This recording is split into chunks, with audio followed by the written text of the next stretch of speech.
ఇతర రాజ్యాంగబద్ధ సంస్థలు ఇచ్చిన నివేదికల మీద గతంలో వివిధ నాయకులు మాట్లాడినా లేకపోతే ఆనాటి మంత్రులు, ముఖ్యమంత్రులు, ప్రధానమంత్రులు మాట్లాడిన విషయాలన్నిటినీ వారు ఇక్కడ ఉదహరిస్తూ ఇప్పుడు కాళేశ్వరం ప్రాజెక్టు మీద కానీ తెలంగాణ రాష్ట్రం ఏర్పడ్డ తర్వాత నిర్మించిన సాగునీటి ప్రాజెక్టుల విషయంలో కూడా వారు మాట్లాడుతున్నారు. సరే, వారి అభిప్రాయాలు వారు చెప్తున్నారు. వారి అభిప్రాయాన్ని విభేదించే హక్కు మాకున్నది, వారి అభిప్రాయం చెప్పుకునే హక్కు వారికి ఉన్నది, నాకేం అభ్యంతరం. అయితే అధ్యక్ష, తమరి ద్వారా తెలంగాణ సమాజానికి అత్యంత కీలకమైన అంశాన్ని ఇతరులు ఎవరో చెప్పిందో మనము చేపట్టిన చర్యలు లేదా పనుల మీద ఇతరు ఇచ్చే నివేదికను మనము ఆమోదించవచ్చు, తిరస్కరించవచ్చు, భిన్న అభిప్రాయం చెప్పడానికి కూడా అవకాశం ఉంది. కానీ మనమే ఒక ఆలోచనతో కొంతమంది అధికారులను, ఒక గ్రూప్ ఆఫ్ ఇంజనీర్స్, రిటైర్డ్ ఇంజనీర్స్ను కూర్చోబెట్టి నా ఆలోచన ఇది, నేను ముందుకు వెళ్ళాలనుకుంటున్న విధానం ఇది, దీని మీద సాంకేతిక నిపుణులుగా మీ అభిప్రాయాన్ని కూలంకషంగా పరిశీలించి అన్ని పరిణామాలను పరిగణలోకి తీసుకొని మీరు నివేదిక ఇవ్వండి అని చెప్పి గత ముఖ్యమంత్రి కల్వకుంట్ల చంద్రశేఖరరావు గారు, ఆనాటి సాగునీటి పారుదల శాఖ మంత్రి తన్నీర్ హరీష్ రావు గారు గోదావరి ప్రాజెక్టుల మీద రిటైర్డ్ ఇంజనీర్స్తోని ఒక కమిటీని నియమించారు అధ్యక్ష. ఆ కమిటీ ఇచ్చిన నివేదికను తమ ద్వారా ఈ సభ రికార్డులోకి మొత్తం తేదలుచుకుని ఇందులో కొన్ని అంశాలను మాత్రము నేను చదివి వినిపిస్తాను. ఆనాటి పత్రికలలో వచ్చిన వార్తలను కూడా నేను చదివి వినిపిస్తాను కొంతమేరకు. ఈ మొత్తం రికార్డును నేను సభలో రికార్డు ప్లే చేయదలుచుకున్నాను. నేను ఈ చదివి వినిపించిన తర్వాత ఈ టోటల్ రికార్డు సభ దీంట్లోకి తీసుకోవాల్సిందిగా తమరి నేను విజ్ఞప్తి చేస్తున్నాను అధ్యక్ష. ఈ report of committee barrages and Godavari and Pranahita Chevella, ఈ కమిటీని ఆనాటి ముఖ్యమంత్రి చంద్రశేఖరరావు గారు నియమించారు. ఇది 14 పేజీల కమిటీ నివేదిక ఇచ్చింది అధ్యక్ష. ఎవరు అధ్యక్ష ఇందులో ఇంజనీర్లు ముఖ్యమైన వాళ్ళు అంటే B Anantharamulu, B Venkata Ramarao, S Chandramouli, G Damodar Reddy, M Shyamprasad Reddy, 5 మంది ఇంజనీర్లతో ఆనాటి ముఖ్యమంత్రి, సాగునీటి పారుదల శాఖ మంత్రి ప్రాణహిత చేవెళ్ళ ప్రాజెక్టుల మీద తుమ్మిడిహెట్టి దగ్గర కాకుండా ఇతర ప్రాంతాలలో నిర్మించడానికి అవసరమైన రీడిజైనింగ్కు ఇక్కడ పునాది పడ్డది అధ్యక్ష. ఈ పునాది పడ్డ తర్వాత వీళ్ళు పూర్తి స్థాయిలో మొత్తం గోదావరి జలాలకు సంబంధించిన హిస్టరీని మొత్తం ఇందులో పొందుపరిచింది అధ్యక్ష. ఇదే కాకుండా వీళ్ళు aerial survey, physical survey, toposheets survey చేసి మొత్తం ఒక నివేదికను తయారు చేసి ఇచ్చారు అధ్యక్ష. అందులో పేజీ నెంబర్ 5లో alternate locations for barrage of retired engineers forum have conducted the aerial survey on 24/3/2015 to examine the feasibility of proposed site and feasibility of alternative sites on Pranahita river etc. After detailed toposheet study and as per site plans the following alternative are proposed. అంటే మేము అన్ని రకాలుగా టోపోషీట్లను కానీ aerial సర్వేలు చేసి వీటన్నిటిని ఆధారంగా ప్రభుత్వానికి మేము నివేదికలు ఇస్తున్నామని చెప్పి, అంతకంటే ముందు అధ్యక్ష పదే గత ప్రభుత్వం ఏం ప్రయత్నం చేయలే. ఉమ్మడి రాష్ట్రంలో తెలంగాణకు తీరని అన్యాయం చేసినారు. ఆనాటి ముఖ్యమంత్రులు ఏం పనిచేయలేదని వారు ఏదైతే మంత్రి గారు ఆరోపణలు చేస్తున్నారో, వీళ్ళు నియమించిన రిటైర్డ్ ఇంజనీర్లు పొందుపరిచిన అంశాలను కొన్నిటిని ఉమ్మడి రాష్ట్రంలో జరిగిన ప్రయత్నాలను కూడా ఈ సభ ద్వారా తెలంగాణ సమాజానికి నేను చెప్పదలుచుకున్నాను అధ్యక్ష. ఎందుకంటే వాస్తవాలనే ఇక్కడ చర్చించాలన్న ఆలోచనతోటి మనం ప్రత్యేకమైన చర్చను మా మంత్రివర్యులు ఉత్తమ్ కుమార్ రెడ్డి గారు దాదాపుగా నిద్రపోని రాత్రులు గడిపి, నాకు తెలిసి వారు సరిహద్దుల్లో సైనికుడుగా మోహరించి యుద్ధాన్ని ఎదుర్కొని వచ్చిన సైనికుడు సరిహద్దుల్లో కూడా వారంత బరువైన గుండెతో ఉన్నారో లేదో నాకు తెలీదు. వీటిని వారు రోజుల కొద్దీ ఈ తెలంగాణ ప్రాజెక్టుల మీద జరుగుతున్న పరిణామాల మీద చూసి బరువెక్కిన గుండెతోని కొన్ని వాస్తవాలను ఈ సభ దృష్టికి తీసుకొచ్చే ప్రయత్నం చేస్తే జరిగిన తప్పులను వారు చేసినందుకు తెలంగాణ సమాజానికి క్షమాపణ చెప్పడం ద్వారా మంత్రి గారిని అభినందించి భవిష్యత్తులో ఎట్లా ముందుకెళ్దామని వారు కొన్ని సూచనలు చేస్తుంటే సమాజం వారిని కొంతమేరకైనా వారిని అభినందిస్తుండే. కానీ ఎదురుదాడి పూర్తిగా అంటే మంత్రి గారు వాస్తవాల ప్రాతిపదికన ఇచ్చిన పవర్ పాయింట్ ప్రజెంటేషన్ కూడా తప్పుల తడక అని చెప్పి దూషించడం ద్వారా గతంలో జరిగిన తప్పులను కప్పిపుచ్చుకోవడానికి తీవ్రమైన ప్రయత్నం చేస్తున్నారు అధ్యక్ష. అందుకే ఉమ్మడి రాష్ట్రం మనకు తీరని అన్యాయం జరిగింది, సాగునీటి ప్రాజెక్టులు ఎక్కడొక్కడ ఆగిపోయినాయని నీళ్ల కోసం కొట్లాడిన తెలంగాణ సమాజం ఉమ్మడి రాష్ట్రంలో న్యాయం జరగదన్న ఆలోచనతోనే ప్రత్యేక తెలంగాణ రాష్ట్రం రావాలి, ప్రత్యేక తెలంగాణ రాష్ట్రం కావాలి అన్నారు. తెలంగాణ ఇచ్చింది మేమే, తెలంగాణ తెచ్చింది మా వాళ్ళు. అక్కడ ఉన్నాడు పొన్నం ప్రభాకర్ గారు, రాజగోపాల్ రెడ్డి గారు, వివేక్ వెంకటస్వామి గారు. ఈ సభలో చాలామంది పెప్పర్ స్ప్రేల బారిన పడి ఆనాటి మూకల దాడిలో ఎదురొడ్డి నిలబడి కొట్లాడి తెలంగాణ బిల్లును ఆమోదింపజేసిన సభ్యులు చాలామంది, అంజన్ కుమార్ యాదవ్ లాంటి వాళ్ళు, సురేష్ షెట్కార్ లాంటి వాళ్ళు, బర్లాం నాయక్ లాంటి వాళ్ళు, సిరిసిల్ల రాజయ్య లాంటి వాళ్ళు ఎంపీలు ఎంతోమంది ఉన్నారు అధ్యక్ష. ఇదంతా చరిత్ర కళ్ళగట్టినట్టు. పార్లమెంట్లో లైవ్ రికార్డులన్నీ తీయండి. ఆ రోజు బిల్లు ప్రవేశపెట్టినప్పుడు చంద్రశేఖరరావు గారు ఎక్కడుండే, ఈ సభ్యులందరూ ఎక్కడుండేనో ఒకసారి చరిత్రను కూడా చూడాల్సిందిగా తమకు విజ్ఞప్తి చేస్తూ ఉమ్మడి రాష్ట్రంలో జరిగిన కొన్ని అంశాలను నేను చదివినిపించదలుచుకున్నా అధ్యక్ష. Both Andhra Pradesh and Maharashtra government entered into an agreement in year 2012 for constituting interstate board and standing committee and coordination committee. Pranahita Chevella project యొక్క నిర్మాణాన్ని అడ్డంకులను తొలగించడానికి ఆనాడు మహారాష్ట్ర ముఖ్యమంత్రి ఉమ్మడి ఆంధ్రప్రదేశ్ ముఖ్యమంత్రి కలిసి చర్చించి 2012లో ఇంటర్స్టేట్ బోర్డును కాన్స్టిట్యూట్ చేసిండ్రు, స్టాండింగ్ కమిటీని కాన్స్టిట్యూట్ చేసిండ్రు, కోఆర్డినేషన్ కమిటీని అంటే ఈ సమస్యలను పరిష్కరించుకోవడానికి కోఆర్డినేట్ చేయడానికి కూడా కమిటీని కాన్స్టిట్యూట్ చేశారు అధ్యక్ష. అదేవిధంగా during the recent meeting with honourable chief ministers of Telangana and Maharashtra, in continuation of that report, these engineers are made out certain points, saying that during the recent meeting with the Honorable Chief Ministers of Telangana and Maharashtra, it was suggested to reduce the submergence area to the extent possible. At its present FRL, the submergence area is 1850 acres patta land in Maharashtra, but no village is getting submerged.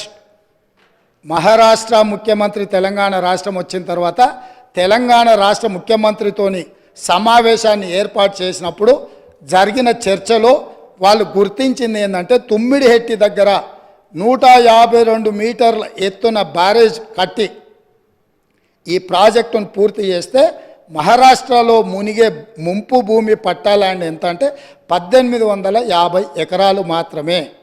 ఇది మేము అనడం లేదు అధ్యక్ష, వాళ్ళు నియమించిన ఇంజనీర్ల committee నివేదికలో పొందుపరిచిన అంశం అధ్యక్ష.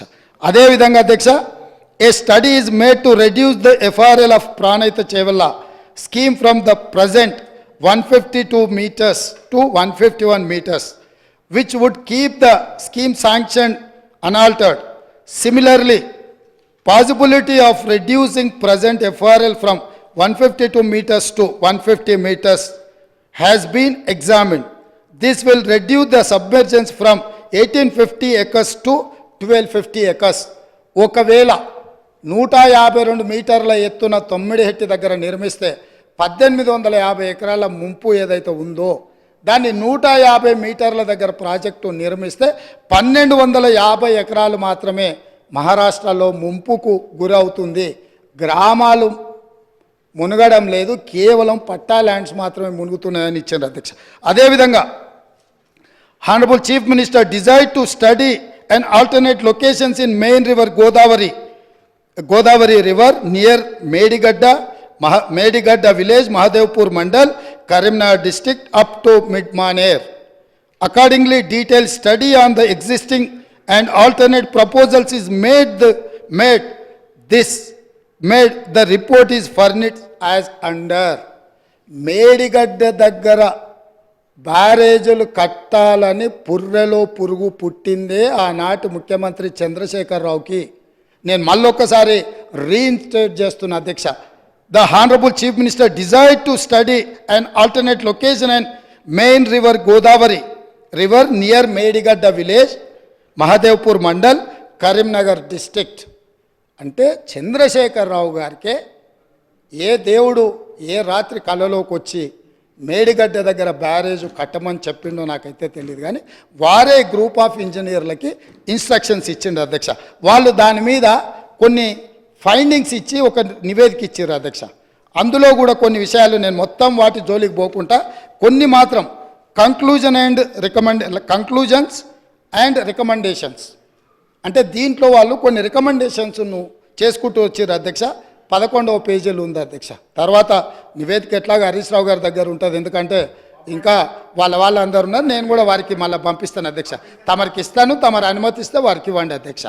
ఇందులో it is always better for the government to accept the concept of the existing Pranahita Chevella scheme near Tummidihatti village, Adilabad district and explore the ways and means to make it feasible. నేను మళ్ళొక్కసారి చదివి వినిపించదలుచుకున్న మిత్రుడు హరీష్ రావు గారికి, వాళ్ళ మామగారు వారు కలిసి ఈ రాష్ట్రానికి ఎంత ద్రోహం చేసినరో ఇది వినడం ద్వారా అయినా వారికి అవగాహన కలుగుతుందని నేను భావిస్తున్నా, కనువిప్పు కలగాలని నేను కోరుకుంటున్నా అధ్యక్ష. It is always better for the government to accept the concept of the existing Pranahita Chevella scheme near Tummidihatti village, Adilabad district and explore the ways and means to make it feasible. స్పష్టంగా ఇంజనీర్స్ వాళ్ళు నియమించుకున్న ఇంజనీర్లు తుమ్మిడిహెట్టి దగ్గరనే ఈ ప్రాజెక్టు నిర్మించడానికి అన్ని రకాల ప్రయత్నాలు చేయండి, మీ శక్తి సామర్థ్యాలను అన్నిటినీ మీ గొప్పతనాలను ఉపయోగించండి అని చెప్పిండ్రు అధ్యక్ష. అదేవిధంగా there is a feasibility of reducing the FRL from 152 meters to 151 meters, i.e. by 1 meter without altering the scope of the scheme.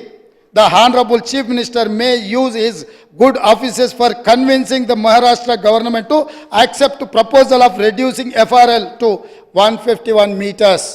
ఏమన్నారంటే చాలా శక్తిశాలి, అసలు ప్రపంచాన్ని అంతా కూడా గజగజలాడించి పులి నోట్ల తలపెట్టి ప్రాణాలనే త్యాగం చేయడానికి గొప్ప అపర భగీరథుడు.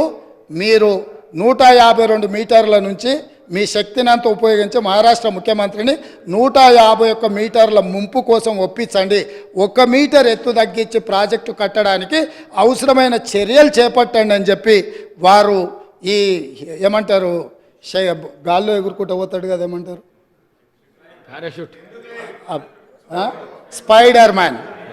స్పైడర్ మ్యాన్ని మీరు ఒకసారి అడగండి అని చెప్పి వారు సూచన చేసిండ్రు అధ్యక్ష. అదేవిధంగా in case of the Maharashtra government still insists for further lowering the FRL, the Telangana government can accept at 150 meters FRL.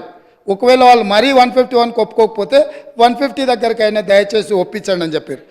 In both the above proposals there will not be any financial loss to the work done portions. మీరు దీన్ని 150 మీటర్ల దగ్గరకైనా తుమ్మిడేటి దగ్గర project నిర్మిస్తే గతంలో ఖర్చు పెట్టింది కానీ భవిష్యత్తులో ఖర్చులు పెరగడానికి కానీ ఎలాంటి అవకాశం లేదు అని చెప్పి 11వ పేజీలో వాళ్ళు ఇచ్చిన నివేదికలో ఉంది అధ్యక్ష. అదేవిధంగా అధ్యక్ష 13వ పేజీ అధ్యక్ష ఫైనల్ రికమెండేషన్స్, అంటే ఇంకా అన్ని ఎగ్జామిన్ చేసినాం, కంక్లూజివ్ రిమార్క్స్ ఇచ్చిండ్రు, తర్వాత ఫైనల్ రికమెండేషన్స్ ఇచ్చిండ్రు అధ్యక్ష 13వ పేజీలో. ఈ ఫైనల్ రికమెండేషన్లో ఏమన్నారో ఈ ఒక్క సెంటెన్స్ చెప్తా, ఈ తర్వాత అయినా మిత్రుడు హరీష్ రావు గారికి కనువిప్పు కలిగి తెలంగాణ సమాజానికి వారికి క్షమాపణ చెప్తారు చంద్రశేఖరరావు గారి తరఫున అని నేను భావిస్తున్నా అధ్యక్ష. The proposal of construction of a barrage on main Godavari near Medigadda village and lifting 160 TMC of water to mid-Maner reservoir is not desirable. Very clear, crystal clear and loud. They have said, ఇది ఉపయోగం లేని నిరుపయోగమైన ప్రయత్నము. నేను మళ్ళొక్కసారి చదివి వినిపించే రికార్డులోకి ఈ విషయాన్ని అంతా తీసుకురాదలుచుకున్న అధ్యక్ష. The proposal of construction of a barrage on main Godavari near Medigadda village and lifting 160 TMC of water to mid Maner reservoir is not desirable. 5 మంది ఎవరు అధ్యక్ష దీంట్లో సంతకం పెట్టింది, నివేదిక ఇచ్చింది? తెలంగాణ కోసం కొట్లాడిన ఇంజనీర్లు అధ్యక్ష. నీళ్లకు మన తెలంగాణ ఎట్లా బాగుపడుతుందో అని చెప్పిన ఇంజనీర్లు, ఆ ఇంజనీర్లు B Anantharamulu, P Venkataramarao, S Chandramouli, G Damodar Reddy, M Shyamprasad Reddy, 5 మంది ఇంజనీర్లు కష్టపడి అన్ని పరిశీలించి పూర్తి స్థాయిలో ఒక ఎక్స్పర్ట్ కమిటీ రిపోర్ట్ 14 పేజీలతోని ప్రభుత్వానికి ఇస్తే, ఆ రోజు సాగునీటి పారుదల శాఖ మంత్రి హరీష్ రావు గారు, ఆనాటి ముఖ్యమంత్రి చంద్రశేఖరరావు గారు ఈ నివేదికను తొక్కిపట్టి మసిబూసి మారేడుగాయ చేసి మేడిగడ్డ దగ్గర బ్యారేజీలు కడితే తెలంగాణకి ఏదో మేలు జరుగుద్దని 38,500 కోట్ల రూపాయల నుంచి 1,47,000 కోట్ల రూపాయలకు ప్రాజెక్టు అంచనాలు పెంచినరు. ఒకవేళ పెంచి అంచనాలతో నిర్మించినా అది ఉండి తెలంగాణ బీడులు వారిన భూములకు ఒకవేళ పచ్చని పైర్లు బండిని ఉంటే ఈ లెక్కలు ఈ ఉత్తమ్ కుమార్ రెడ్డి గారు రాత్రి పగళ్ళు కష్టపడి ఈ పవర్ పాయింట్ ప్రజెంటేషన్లు ఇవన్నీ చెప్పాల్సిన అవసరం లేకుండా అధ్యక్ష. ఇదే కాదు అధ్యక్ష, పదే పదే మా మిత్రులు అసలు చంద్రశేఖరరావు గారు అంటే ఏమనుకుంటురే, నీళ్ళకే నడక నేర్పిండు, అలా అసలు హంసకి కాదు అదేంది నెమలికి డ్యాన్స్ నేర్పిండు, అసలు అపర భగీరథుడు అని వాళ్ళు చెప్తున్నారు అధ్యక్ష. ఇది 23 సెప్టెంబర్ 2015 అధ్యక్ష. తమరు చూడాలి అధ్యక్ష, తమరు చూడాలి, సభ్యులు చూడాలి. సాక్షి పత్రిక సెప్టెంబర్ 23, 2015 నాడు, ఇవాళ ఏ తారీఖులు ఉన్నాం అధ్యక్ష? ఫిబ్రవరి 17, 2024 ఉన్నాం అధ్యక్ష. 9 ఏళ్ల కింద, దాదాపుగా 9 ఏళ్ల కింద అధ్యక్ష, మేడిగడ్డ మేడి పండేనా మిత్రులందరూ చూడాలి. ఆ రోజు సాక్షి పేపర్లో మీ మిత్రుడే మీ సహచర పంచపక్ష పరమాణాలు మీరు ఏదైతే ప్రగతి భవన్లో పిలిచి భోజనం పెట్టినరో ఆ మిత్రుడి పత్రికల మేడిగడ్డ మేడి పండేనా అని 2015 నాడు ఈ పత్రికలో రాసిన వార్త, దీంట్లో రాసింది నేను కొంచెం చదివి వినిపిస్తా అధ్యక్ష, ఎందుకంటే తెలుగులో ఉంది. కాళేశ్వరం దిగువ నుంచి నీటి మళ్లింపు ఆర్థిక భారం అంటున్న నిపుణులు. ప్రభుత్వ ప్రణాళిక ప్రకారం ఎల్లంపల్లి వరకు వచ్చే ఖర్చులు 14,000 కోట్లు. దీంట్లో అధ్యక్ష నేను నివేదికలు చదువుతున్నా అధ్యక్ష. ప్రస్తుతం ప్రతిపాదిస్తున్నట్టుగా కాళేశ్వరం దిగువన మేడిగడ్డ నుంచి నీటిని మళ్లించే ప్రక్రియ పర్యావరణ పరంగా, ఆర్థికంగా, నిర్వహణ పరంగా ఏమాత్రం మంచిది కాదని ఇన్స్టిట్యూట్ ఆఫ్ ఇంజనీర్స్ తేల్చి చెబుతుండడము ఇప్పుడు కొత్త చర్చకు తెరలేపింది.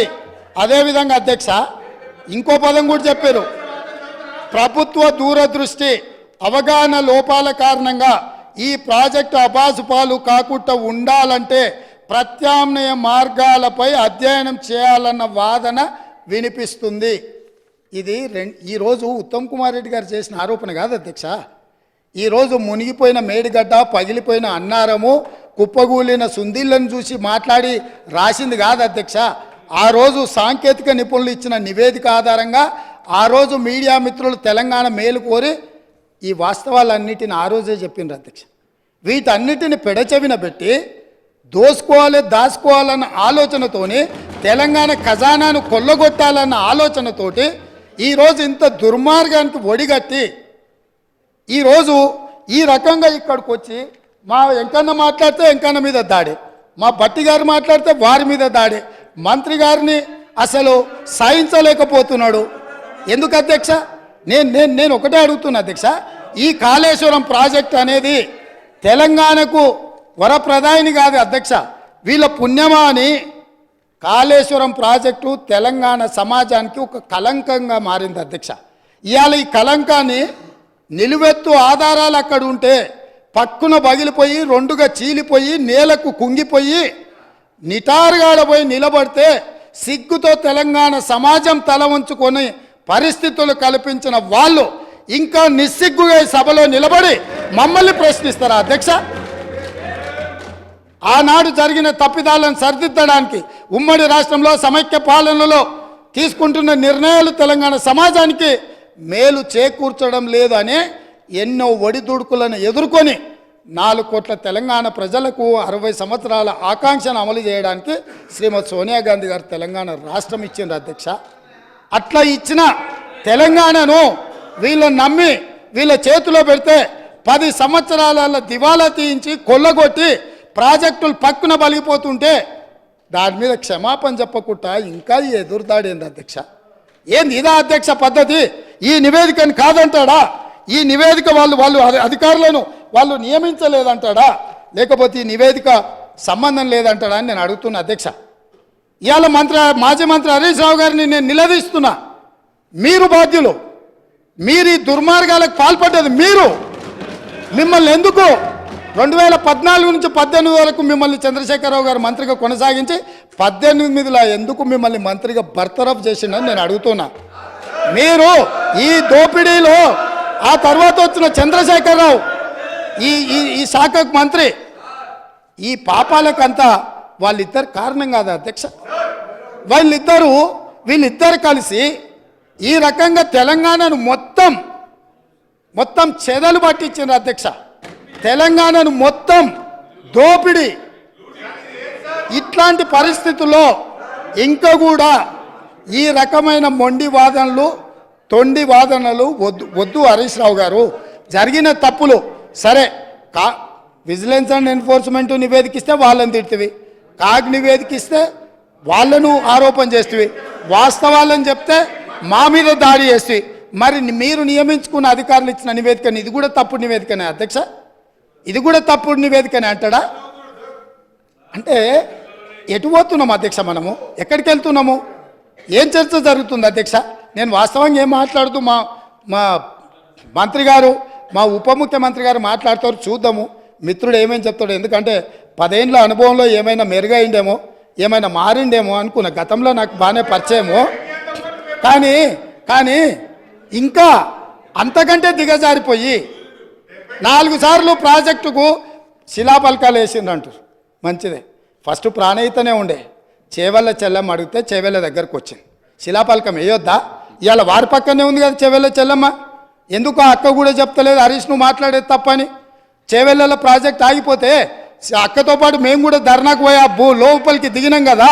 వీళ్ళు వచ్చినాక దుర్మార్గం జరిగింది. చంద్రశేఖరరావు ముఖ్యమంత్రి అయినాక దుర్మార్గం జరిగింది. మెదక్ జిల్లాకే పరిమితం చేసుకున్నాడు, రంగారెడ్డి జిల్లాను ఎండబెట్టిండు, చేవెళ్ళ వికారాబాద్ పరిగి తాండూరు వరకు ఇవ్వాల్సిన గోదావరి జలాలను చంద్రశేఖరరావు దిగమింగిండు, మల్లన్న సాగర్కే ఆపేసిండని అక్క ధర్నా చేయలే? తమరు కూడా వచ్చింది కదా అధ్యక్ష. ఇవాళ ఎదురుగ్గా కూర్చొని పచ్చి అబద్ధాలు మాట్లాడుతుంటే మా అక్క మా జిల్లా కోసం మాట్లాడతలేదంటే నాకు ఆశ్చర్యం అనిపిస్తుంది. సబ్జెక్టే ఇది. ఆనాడు దీక్షలు చేసి ధర్నాలు చేసి ఆనాడు రాజశేఖర రెడ్డి గారిని ఒప్పించి మెప్పించి చేవెళ్ళలో శిలాపలకం వేసి ప్రారంభోత్సవాలు చేసి 100 కోట్ల రూపాయల పనులు చేసి ఆ పనులను అర్ధాంతరంగా వదిలేస్తే దీక్షలు ధర్నాలు చేసిన శ్రీమతి సబితా ఇంద్రారెడ్డి గారు ఈరోజు మౌనంగా హరీష్ రావు గారిని సమర్థిస్తున్నారు. అంటే ఇది తెలంగాణ సమాజానికి మంచిదా అని తమ ద్వారా నేను అడుగుతున్నా అధ్యక్ష. నేను ఆ ప్రాంతం నుంచి వచ్చినాం అధ్యక్ష, వాళ్ళు ఎన్నుకుంటూ వచ్చినాం. మనకు బాధ్యత లేదా అధ్యక్ష? సరిదిద్దాల్సిన బాధ్యత మన మీద లేదా? ఎదురుగా ఉండి 6 అడుగులు నిలబడి ఆయన అబద్ధాలు చెప్తుంటే అక్క ఒక్క మాట కూడా తమ్మి ఇది తప్పు అని అనకపోతే ఎట్లా? అక్క బాధ్యత ఏంది? బాధ్యత ఏంది? తమ్ముళ్ళు తప్పు చేస్తే చెప్పాలి, తమ్ముళ్ళు తప్పు మాట్లాడితే సరిదిద్దాలి. కానీ ఆ పని చేయరు. ఎందుకు అని అంటే రంగారెడ్డి జిల్లా ఎండిపోయినా సరే, మన ప్రాంతం పడావు పడ్డా సరే, ఇది అధ్యక్ష ఆ స్కూల్ ట్రైనింగ్ అట్లాంటిది. నేనేం తప్పు పడతలేను. ఆ బడిలో చేరంగానే సిలబస్ అట్లా తయారవుతుంది. పెద్దలు మా శ్రీహరి గారు కూడా పాపం మంచోడు, విషయం అవగాహన ఉన్నాడు. కానీ ఆ స్కూల్లో చేరంగానే శ్రీహరి గారు కూడా పాపం ఒత్తిడికి లోనయ్యి వాళ్ళు ఏం చెప్తే అది చెప్పే పరిస్థితి వచ్చింది అధ్యక్ష. అందుకే అధ్యక్ష ఈ చర్చల కంటే కూడా నేను ఒక్కటే మాట అడుగుతున్న మిత్రుడు హరీష్ను, ఆయన ఏం చెప్పదలుచుకున్నా ఏమన్నా చెప్పని జరిగిన తప్పులకు క్షమాపణ చెప్పి ఇప్పుడు ఏదైతే సిట్టింగ్ జడ్జో లేకపోతే రిటైర్డ్ జడ్జో విచారణకు వచ్చినప్పుడు వాళ్ళ దగ్గరికి వెళ్ళి కన్ఫెషన్ స్టేట్మెంట్ ఇచ్చి ఎవరి ఒత్తిడి వల్ల వారి ఈ రకంగా ఈ తప్పిదాలకు సంతకాలు పెట్టిండో మంత్రిగా ఉన్నప్పుడు కన్ఫెషన్ స్టేట్మెంట్ ఇచ్చి ఒప్పుకుంటే భవిష్యత్తులో దీన్ని ఎట్లా బాగు చేయాలనో దాని మీద ఆలోచన చేద్దామని తమరి ద్వారా వారికి విజ్ఞప్తి చేస్తున్నా అధ్యక్ష.